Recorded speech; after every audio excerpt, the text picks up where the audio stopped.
Rosa Audiobooks presents Thank You Next by Sophie Ranald, narrated by Jessica Preddy. Chapter 1. It was a Friday afternoon, and I was sitting in a South London pub, sipping my Rioja, waiting for a date with a spy. As you do. Of course, I couldn't be sure he was a spy. It's not like his Tinder profile said, "My name's Smith, Brett Smith, licensed to ghost." But all of the evidence pointed to it. Brett's profile was bland to the point of invisibility.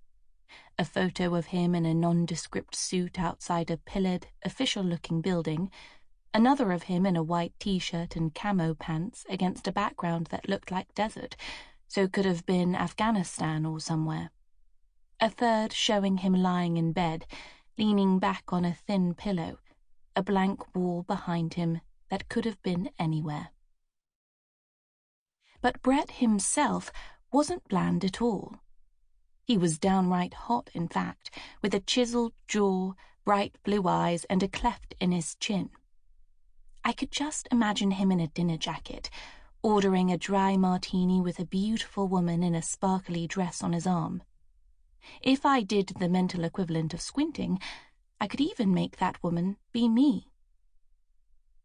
When I'd asked him what he did for work, he just said he worked for the government, but it was all a bit hush-hush, and he was abroad right now, so our date would have to wait until he was, as he put it, back in circulation. When I asked where he was, he joked, "I could tell you, but then I'd have to kill you."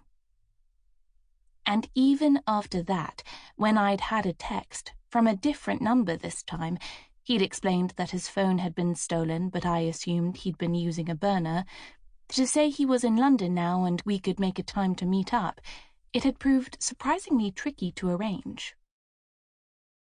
He'd suggested breakfast, but since a key part of my own job was cooking breakfast in the pub where I worked, that had been almost impossible. The same went for lunch. And so here I was, at 5 in the afternoon, waiting for Brett to turn up at a bar in Vauxhall that was right in the shadow of the MI6 headquarters. If he was trying not to let on that he was an intelligence agent, I thought, he hadn't done a particularly good job of it. But what did I know? Anyway, a date was a date, and I hadn't been on one for a while, so I'd made sure I had my A-game on. My mate Danny had persuaded me to go and have my eyelash. Sample complete. Ready to continue?